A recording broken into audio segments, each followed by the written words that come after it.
Get my 6. What's up, guys? It's shirtless video time again. Because it's 90 degrees, even though the sun's down behind the hills there, it's still 90 degrees.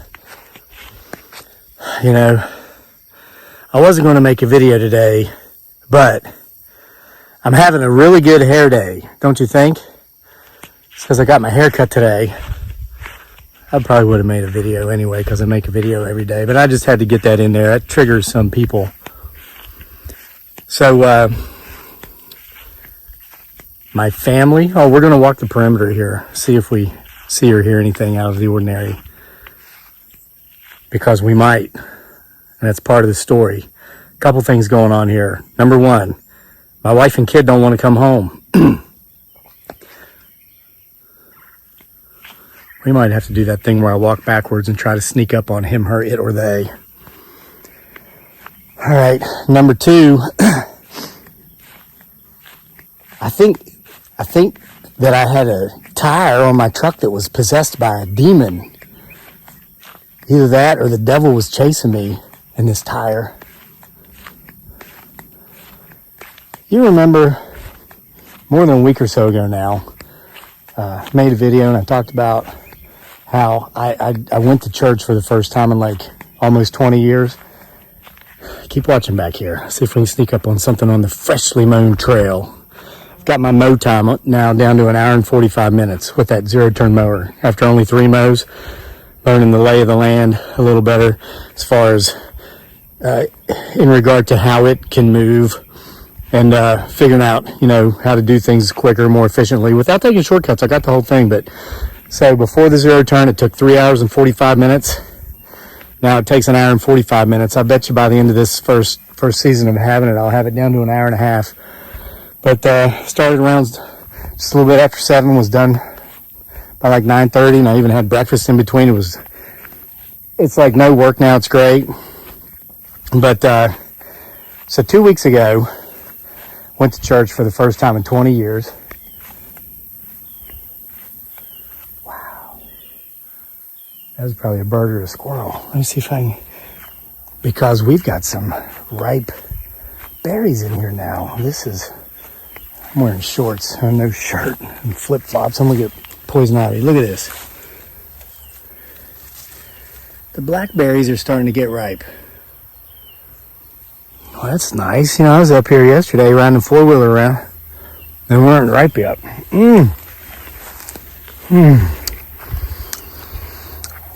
Dearly hates those. I love them. They're a little bit on the bitter side, but.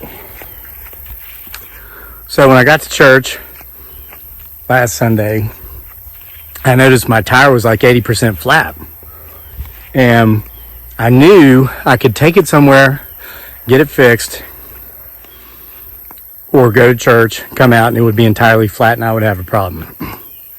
Well, I just took that to mean that old devil didn't want me going in that church house. So I let the tire go on and get flat, and I went into the church house. And I'm not pushing anything on you here. I'm just telling you where I went and what I did. And it was great, and I'm glad I did, and I enjoyed it so much. I thought, I'm going to go back next Sunday. Devil didn't want that to happen. So I contacted my dealership where I get everything done. Even oil changes. I get my oil changed at the dealership where I bought my truck. I used to use Jiffy Lube, but they really took me for a ride there a couple of years ago. Didn't break anything, didn't overcharge, didn't do nothing. They just said they recommended I replace some brake pads on that old Sequoia, and I'd never had those replaced the whole time I had it. And I said, sure, go ahead. How long would it take, though? They said, we'll have you in and out with the oil change and everything in less than an hour. Long story short, and I don't want to belabor this because they're not worth it. It was 4 hours because they didn't even have the parts, but they kept lying to me about it. They kept saying they were on their way, a guy was delivering them, and they never had them. And everybody working there, this was the Jiffy Lube at Pantops in Charlottesville. We were there 4.5 hours. Everybody working there lied to me about what was going on. And I just sat there going, because I figured I'd blast them on YouTube, which I did. And after 50,000 people saw it, they contacted me and apologized and said they were retraining their employees. Well, too bad. I'm never going back. So I had my work done at the dealership. So that's where I went to have I called last week to get this tire fixed. And they had it was an automated computer system. Actually, I did it online because it was after business hours. And they scheduled me an appointment for like Wednesday of last week. So I was like, oh, this is great. Get the tire fixed. I can go back to church, this coming Sunday because I kind of liked it there. Well, Wednesday, I call the dealership to confirm that they do have me booked. And it turns out they didn't. Somehow it didn't go through. And so they booked me for today, Monday of the following week. I thought, sounds like that devil just doesn't want me going back there to church. So, I went into town a couple times this week. I made sure to drive like 10 miles below the speed limit. And boy, did that piss everybody off. I mean, you piss people off, it seems like, if you do the speed limit. Crazy. So I was going slow, and it wasn't a donut spare. It was an actual same size as the rest, but the tread was thinner, and so I didn't want to push it. All right, let's start looking over this way now. Let's look for him, her, it, or they.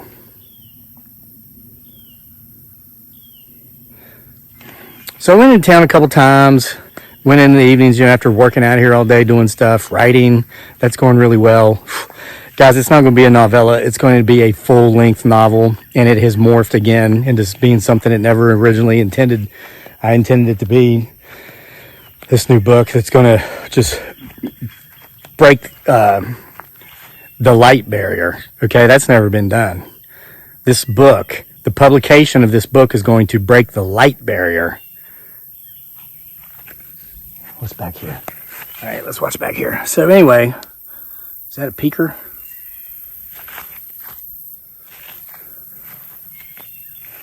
You watch back here. Looks like something went back behind a tree. You watch the phone. I'm going to watch the route for poison ivy. Make sure I don't get it.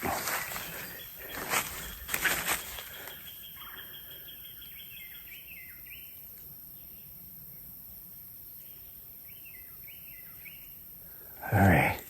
It's creepy back in here. So anyway,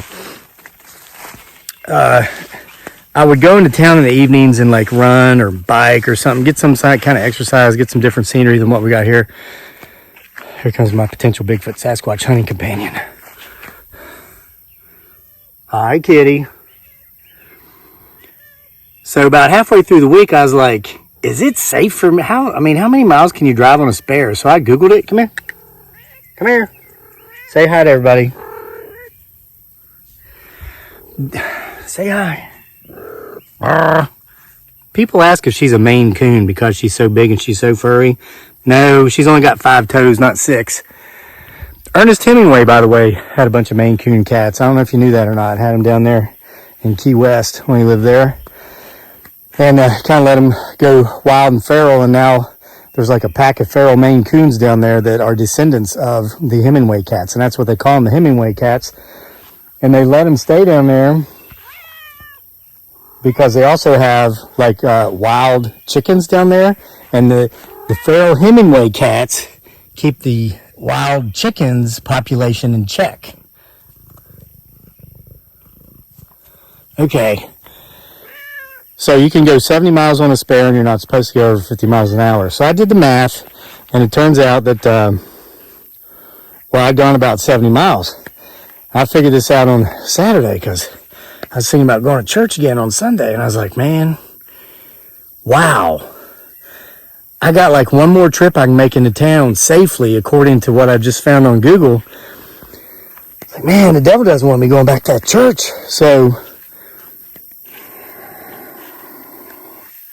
my head was itching, bro. That's all. Just got a haircut. I had some, little itching. So, I went anyway, and I'm glad I did. I learned some really neat stuff. Huh. But today, when I went in to get that tire changed, the devil was still chasing me. He would listen to this. Listen to what that old devil's trying to get me to do. That devil was trying to get me to steal a tire. Yep. So I took the truck there, had the shuttle take me all the way down to the campus of UVA, and I walked from there back to the dealerships, 3.5 miles. So that was my exercise for the day because I mowed this morning and edited and wrote, and I wasn't going to be able, with having to take the truck in for repairs, the only way I could have gotten any sort of exercise in today would have been for me to do it while I was waiting on the truck to get fixed.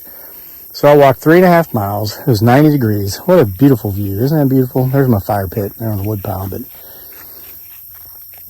so I'm walking back. They called at some point and they said, look, we can't fix the tire that's on there. It appears as if, and this is interesting, it looked like somebody actually drove a nail through the side of the tire well. Almost like it was intentional. Gee, would there be any sociopaths living around me maybe? I don't know. Well, that's all I'm saying about that. But they said we can get you a tire that matches the rest because those are like practically new tires. They put them on there new last year before we bought the truck. So we can get one down the road from you here for $200. I said, okay, go ahead and do it. And so they said, okay.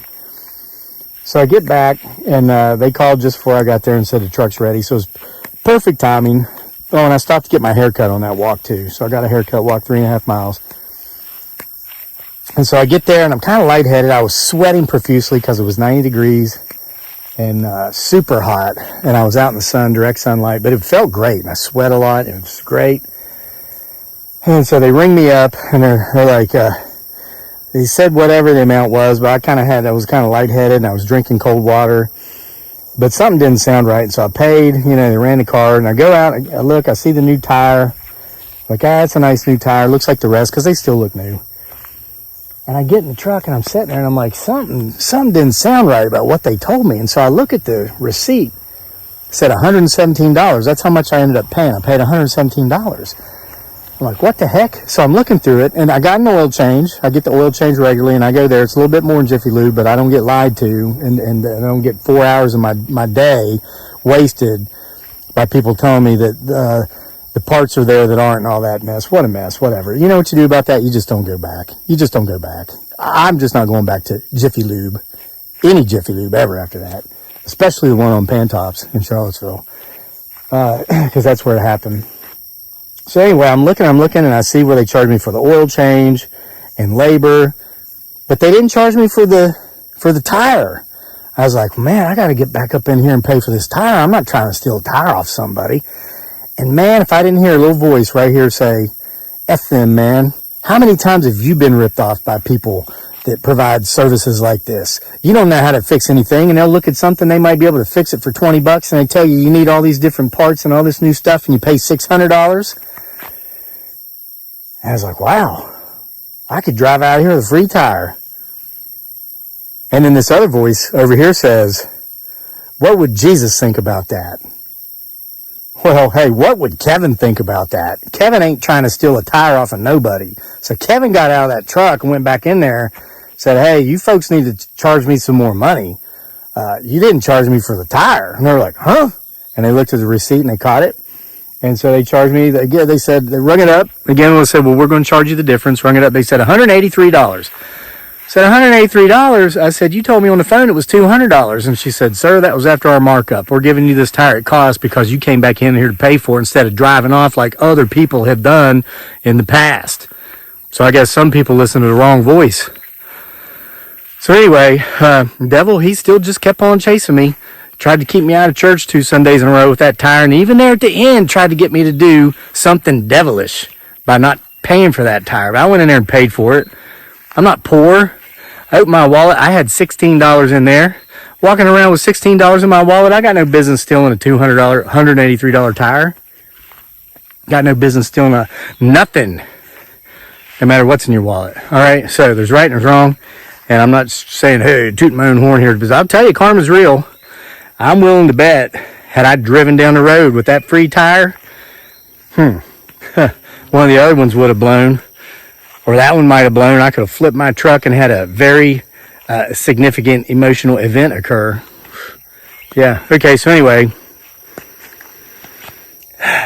Oh yeah, family does want to come home because they're having so much fun in the Philippines. Now they're coming home.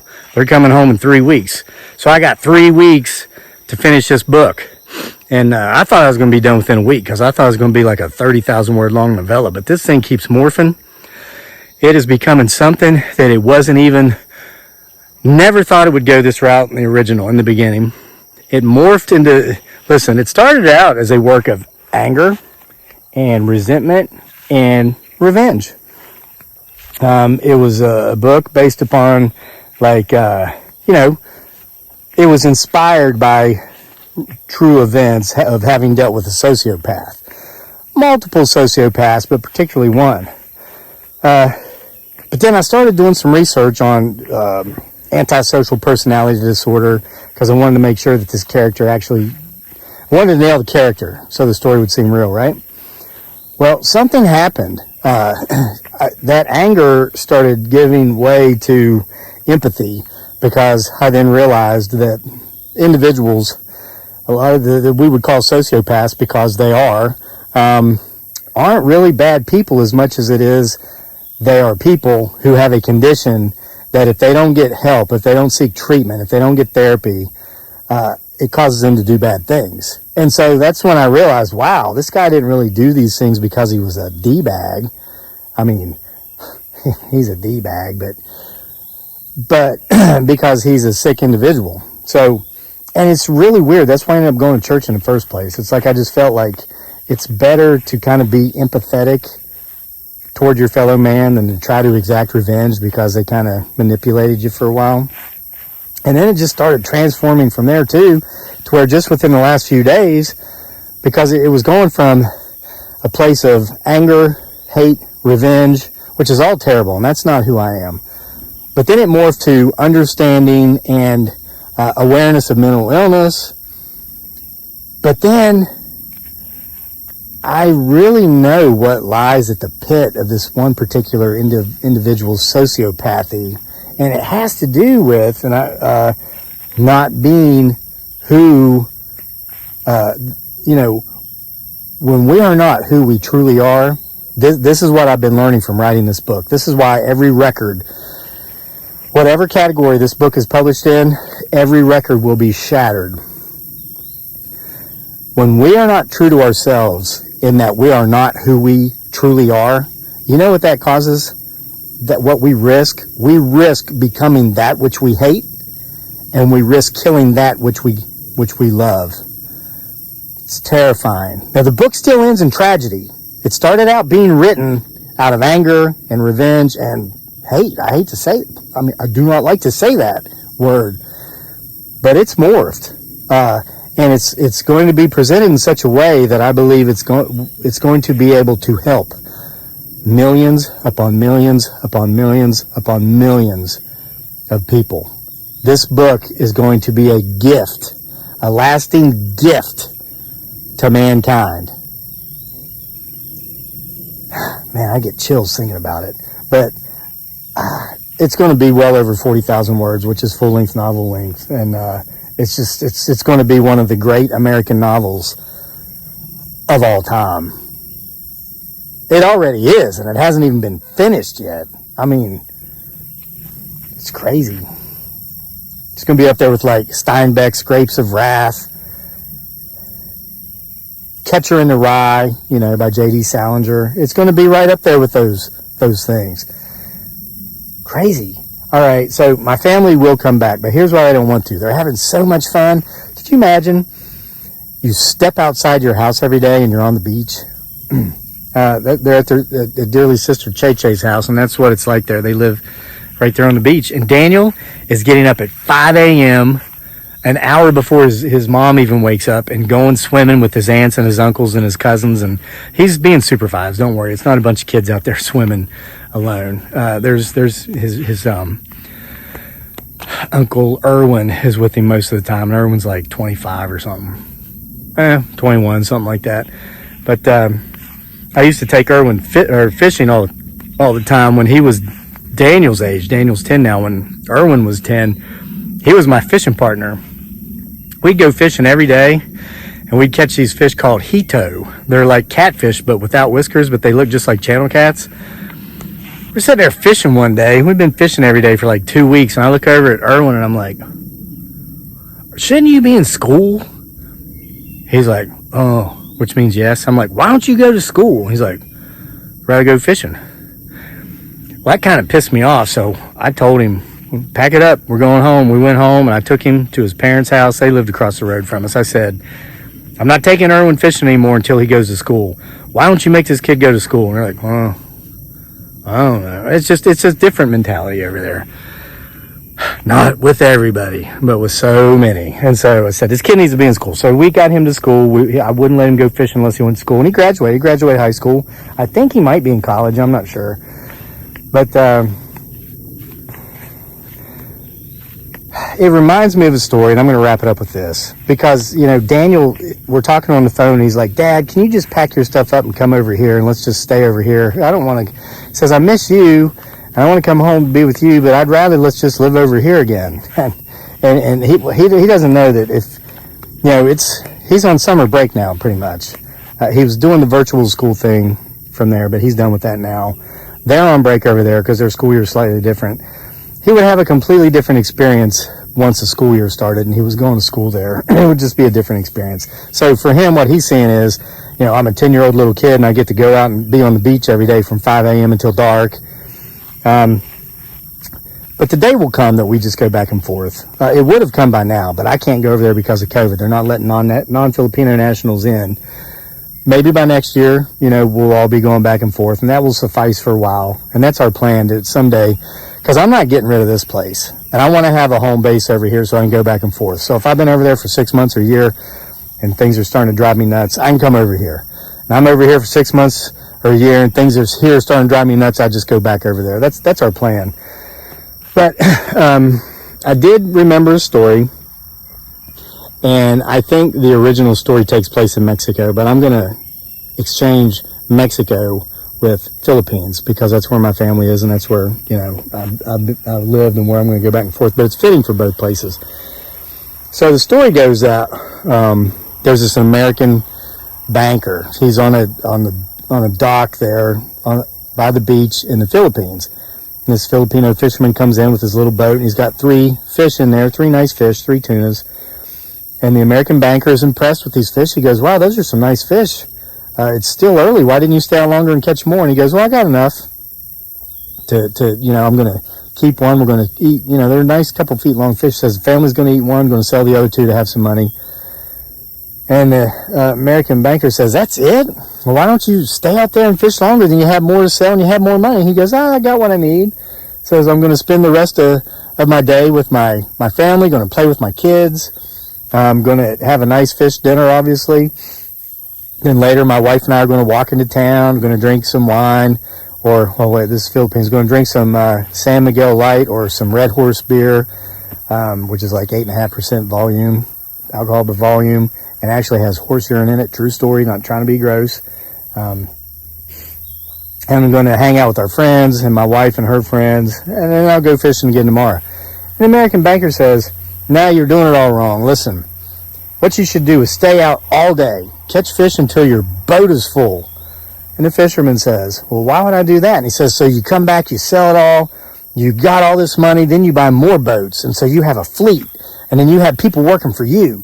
And then you keep doing it, you work all day, and you build from there, and the next thing you know, you have your own cannery. So you're not even selling the fish through a middleman to a cannery. You are the cannery. You've cut out the middleman, so you got even more money.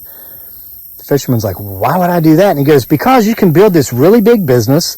You could go to America, go to the West Coast if you want, somewhere on the West Coast of the Pacific, have your cannery there, and then, you can be an American company, and then you can build and build until you release publicly traded shares, have an IPO, initial public offering, so people can buy stock in your company. And the guy's like, well, why would I do that? And he goes, because then you could actually sell out, cash out, and have millions of dollars.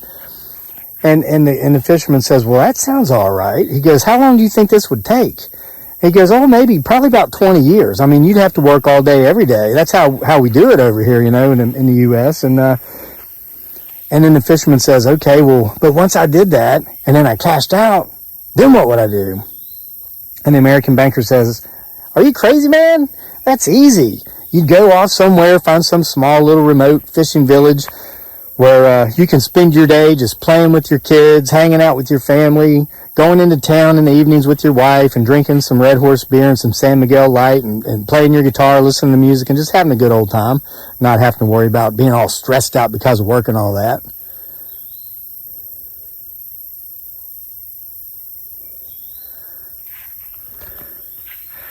The end. So, thanks for joining me for this video I wasn't going to make today. But I was having such a good hair day because I got it cut. Actually, I got them all cut. Wink, wink. See you for more next time from Homesteading Off the Grid and whatever the hell this channel is about.